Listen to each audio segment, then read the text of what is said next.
Hello and welcome to News Round, where we do a recap of stories that made headlines during the week. Coming up,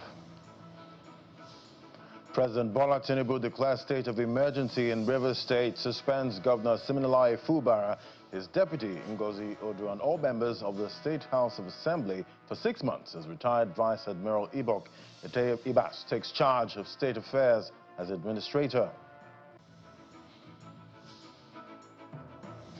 An tanker explosion raises vehicles on Karu Bridge along Abuja-Yaya Kefi Highway. Death toll rises to 10 with at least 30 injuries. The trial of suspected killer of late Salome Adidu begins with Timileyin Ajayi charged with a one-count charge for culpable homicide punishable by death.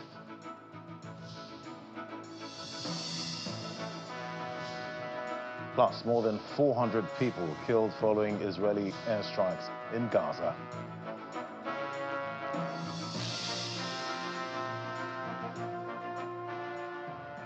I will begin News Round with the political crisis in Rivers as President Bola Tinubu has declared a state of emergency with immediate effect, suspending Governor Siminalayi Fubara, his deputy Professor Ngozi Odu, and all members of the State House of Assembly for an initial period of 6 months. Announcing the declaration in a national state broadcast, the president said the grave situation in the state could not be allowed to continue and required extraordinary measures to restore good governance, peace, order, and security. The president has appointed the former Chief of Naval Staff, retired Vice Admiral Ibok Ibas, to serve as the sole administrator of the state during the period. The day started with an emergency security meeting at the State House. Service chiefs, led by the Chief of Defense Staff, including the Inspector General of Police, and heads of other security agencies were in attendance. They were later joined by the leadership of the National Assembly. No reason was given for the meeting. The meeting is coming on heels of attacks on pipeline facilities in Rivers State. Fellow Nigerians. Later in the day, President Bola Tinubu addressed the nation, focusing on developments in Rivers State. He makes a declaration.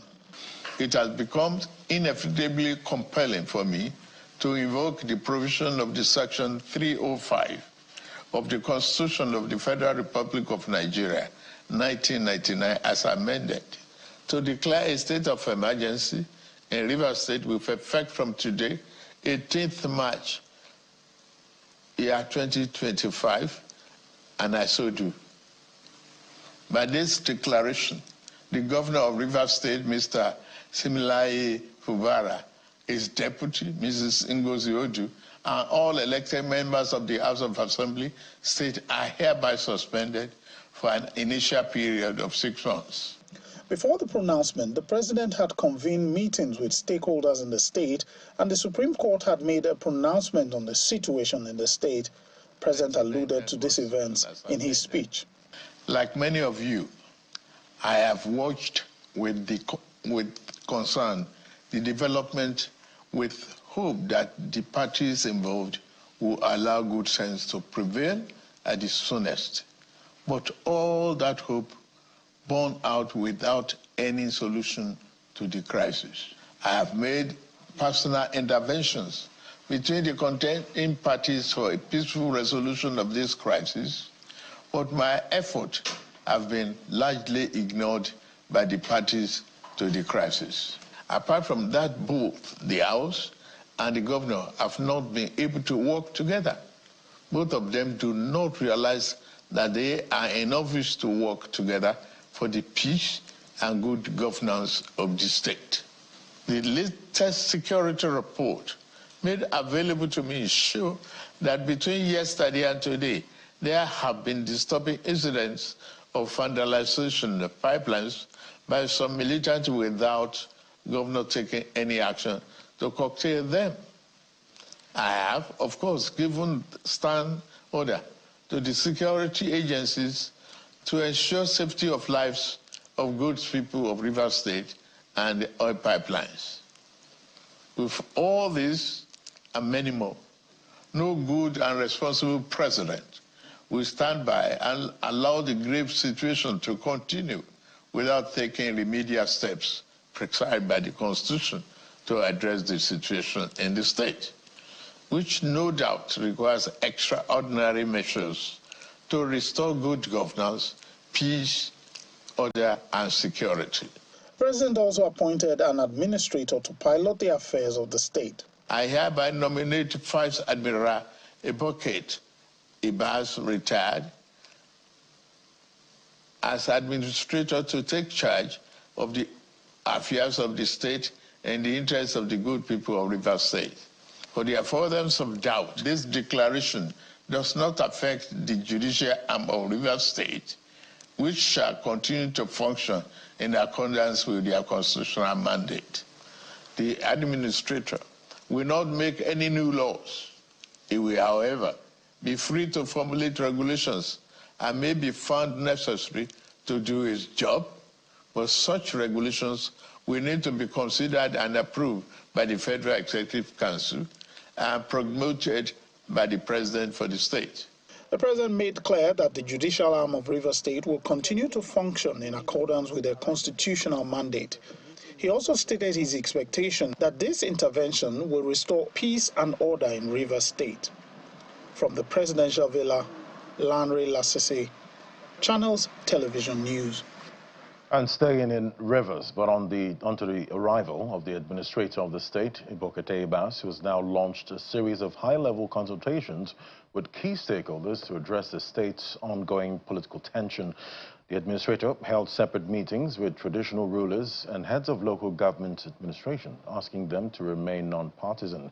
He also confirmed the release of the state's withheld allocation. Of the sole administrator. A day after his resumption of office, the Rivers State Administrator Ibokete Ibas is having his first consultative meetings with major stakeholders in the state, and is starting with the government-recognized traditional rulers whose influence in maintaining peace and fostering development in rural communities remains critical. The traditional institution must remain a neutral and impartial arbiter, respected by all for its fairness and integrity. I urge you to distance yourselves overtly and covertly from any acts of cultism, violence, community rifts, vandalism, or any form of illegality. In response, the traditional rulers affirmed their commitment to his peace-building mission, pledging their support and emphasizing the need for stability. Our primary assignment in our various domains is to make peace, to ensure that peace reigns in our various kingdoms, clans, and communities. The next engagement is the meeting with the heads of administration in the 23 local government areas, where he stresses the importance of accountability in governance. Addressing concerns over unpaid salaries, he reassures them of his commitment by confirming the release of the withheld state allocation. Let me assure you that the withheld allocations have now been released, and I hereby issue a directive that all the necessary steps be taken to ensure that these salaries are paid without any further delay. However, as this is a new administration, transparency and accountability are our watchwords. In your appointment at the critical time. Reacting to this development, Clifford Paul, president of the Nigerian Union of Local Government Employees and administrator of Port Harcourt Local Government Area, urges stakeholders to seize this opportunity to rebuild trust while pledging the association's support for the administrator's efforts. Your Excellency, we are hopeful that your leadership will be in the interest of the River State and its workforce. We call upon all political actors, community leaders, and concerned citizens to embrace dialogue, peace, and reconciliation. This time has come to set aside our differences and work together in the collective interest of River State. With these engagements, the River State Administrator appears to be setting the tone for a governance approach rooted in dialogue, accountability, and stability. As he continues his consultations, stakeholders across the state are watching closely, hopeful that his interventions will restore calm and foster renewed confidence in the state's leadership. And to other matters now, the Kogi Central Women Development Association is backing the recall of lawmaker representing Kogi Central Senatorial District, Senator Natasha Akpoti-Uduaghan. Addressing a news conference, the spokesperson of the group, Mrs. Omole Ijesha, stated that her suspension has denied the people of effective representation in the Senate. Meanwhile, a coalition of youth groups have rejected the recall process against the lawmaker. It is day 2 of the recall exercise for the lawmaker representing Kogi Central Senatorial District, Senator Natasha Akpoti-Uduaghan. Groups from the 5 local governments that make up the senatorial district, including Okehi, Adavi, Okene, Ajaokuta, and Ogorimangogo, converged to continue the recall process. As the saying goes, he who accuses must prove. We had expected Senator Natasha to have presented a petition before the Senate on her claims, backed by solid evidence, instead of going on television to make a claim she's yet to either file in court nor provide evidence to. It will be very unfair for anyone to say that we are being sponsored. The class of persons you have interfaced with today are women who have their own minds, are women who are into politics that can be verified. And so we can't be sponsored. But what we want and what we're clamoring for is, we want someone who would be there and is concerned about the people. From Ajaokuta to Okehi, some political leaders agree with the recall process. We, the people of Kogi Central Senatorial District, hereby resolve to commence the process of recalling Senator Natasha Akpoti-Uduaghan from the Senate of the Federal Republic of Nigeria. This will allow us to choose from among the good heads, the patriotic citizens that we have from Kogi Central Senatorial District. Okay, well. However, the coalition of youth groups, including the North Central Youth Council, the Northern Youth Assembly of Nigeria, and Arewa Youth Union, criticized the recall process. We unanimously condemn in totality the so-called suspension and attempted kangaroo process of recalling our distinguished Senator Natasha Akpoti-Uduaghan. The coalition is asking the leadership of the Senate to recall the lawmaker to ensure proper representation of Kogi Central Senatorial District.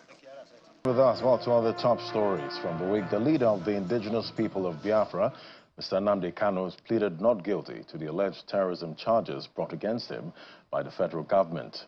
In a fresh arraignment conducted at the Federal High Court, Abuja, before Justice James Omotosho, who took over the case after Justice Binta Nyako recused herself, Mr. Kanu apologized to the Federal High Court. Justice Binta Nyako, the prosecution team led by Mr. Adeboyega, and his team over his misconduct at the last proceedings of his trial.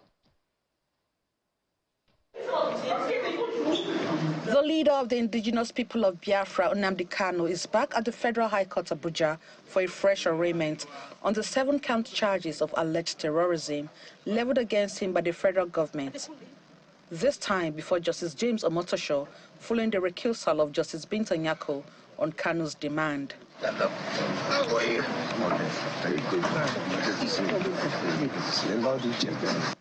He is received by some leaders and members of his defense team. At the resumed hearing, the new head of his defense team, Mr. Kanu Agabi, started off by apologizing to the Federal High Court and Justice Binta Nyako, who, according to him, did not deserve the unjust attack. He further apologized to the prosecution team, led by Mr. Adeboyega Awomolo, who he says deserved the highest respect, and his lawyers for his outburst at the last proceedings. Mr. Gabi said that Mr. Kanu had cause to be angry, but ought not to have spoken when overwhelmed. In a brief reply, Mr. Awomolo said he was moved by the plea and has forgiven Kanu.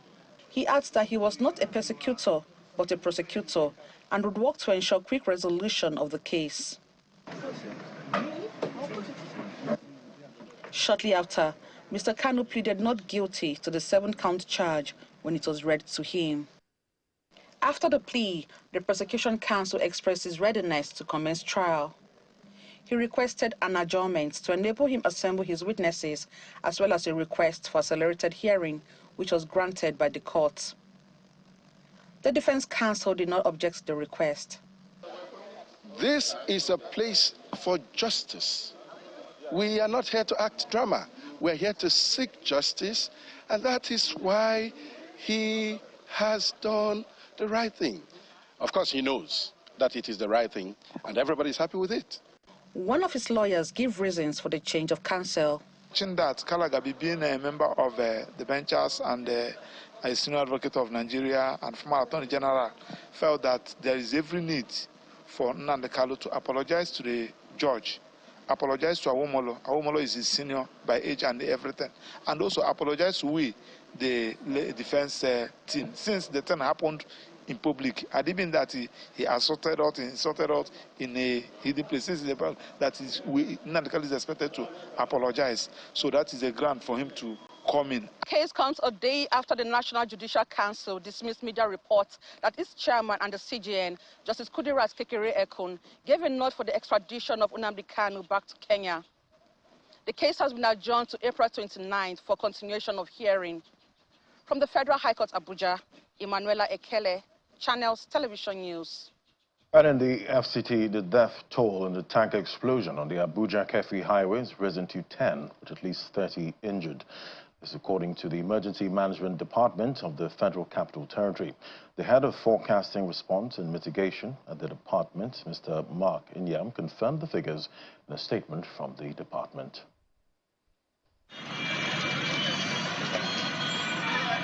Residents of the nation's capital who reside on the Abuja-Kefi axis scamper for safety following a tanker explosion on the highway.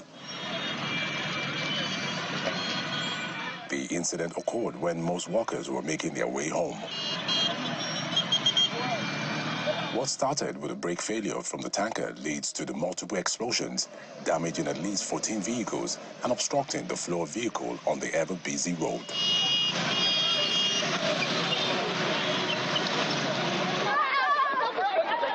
The morning after the incident, I fought relevant authorities and residents to assess the situation.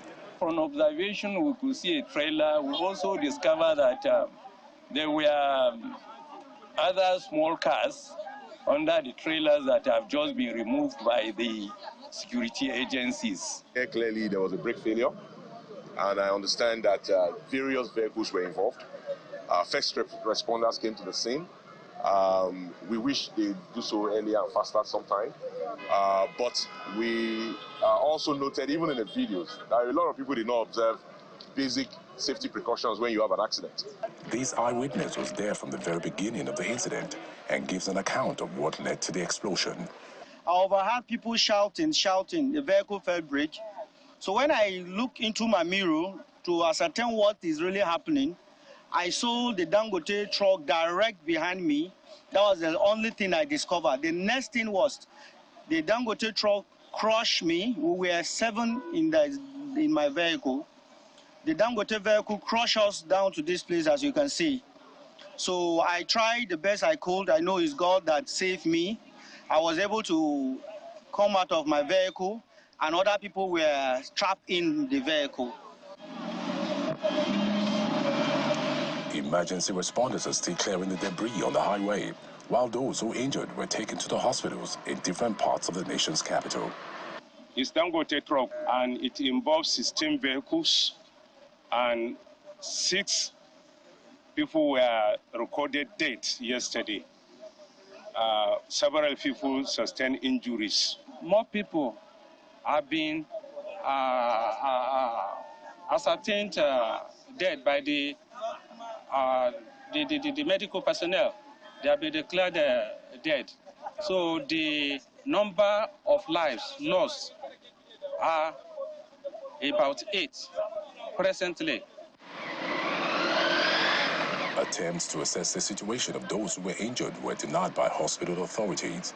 However, according to a statement from the FCT Emergency Management Department, the remains of those that died in the incident were deposited at the Cairo General Hospital, the Asokoro District Hospital, and the National Hospital, At least 30 persons are receiving treatment at the hospitals. Authorities here say preliminary investigations are underway to ascertain the actual cause of yesterday's tanker explosion right here at the Karu on the bridge.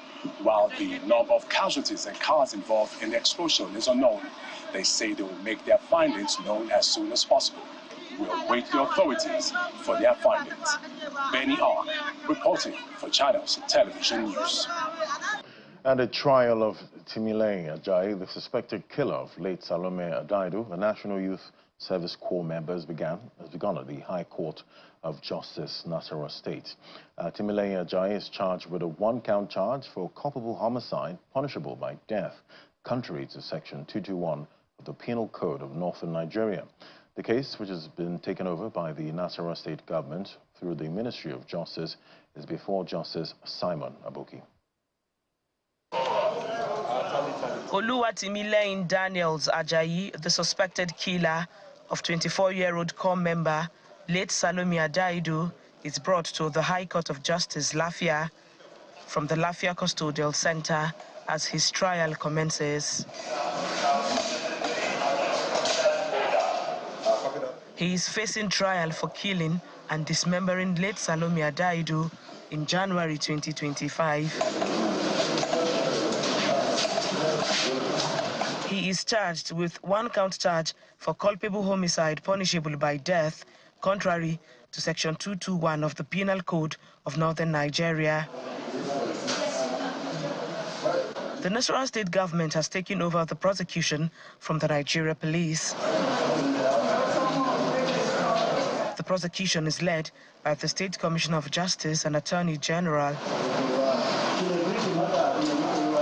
The prosecuting counsel opened his case, presenting 3 witnesses, comprising 2 police officers and the uncle of the deceased, and the court admits 4 exhibits. We were very satisfied. The witnesses gave relevant and vital information as to what transpired. So we hope that at the end of the day, justice will be done.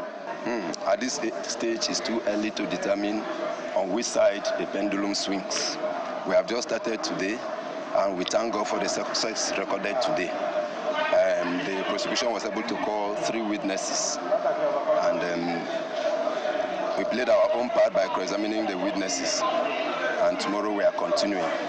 The trial is slated for 4 days, beginning from today, the 17th of March, to the 20th of March, 2025, with the proceedings of hearing today, where the prosecuting counsel presented 3 witnesses. The trial has been adjourned to Tuesday, the 18th of March, 2025, where the prosecuting counsel is expected to present 2 more witnesses and thereby close his case to pave the way for the defense counsel. From the High Court of Justice, Lafia, Halima Gayam, Channels Television News. And to end news round, more than 400 people have been killed as Israeli airstrikes barraged on Gaza. The Hamas-run health ministry says hundreds more are injured in hospitals. The strikes began overnight Tuesday, according to the Israel Defense Forces, which issued new evacuation orders in Gaza. They also released a statement saying they're continuing to strike targets across the Strip. According to Prime Minister Benjamin Netanyahu, Israel would act against Hamas with increasing military strength, accusing it of refusing to release hostages and rejecting proposals to extend the ceasefire. Hamas accused Israel of attacking defenseless civilians and also said mediators should hold Israel fully responsible for violating and overturning the ceasefire. Meanwhile, the calls for a return to ceasefire have been mounting, with humanitarian organizations saying Gazans have endured unimaginable suffering.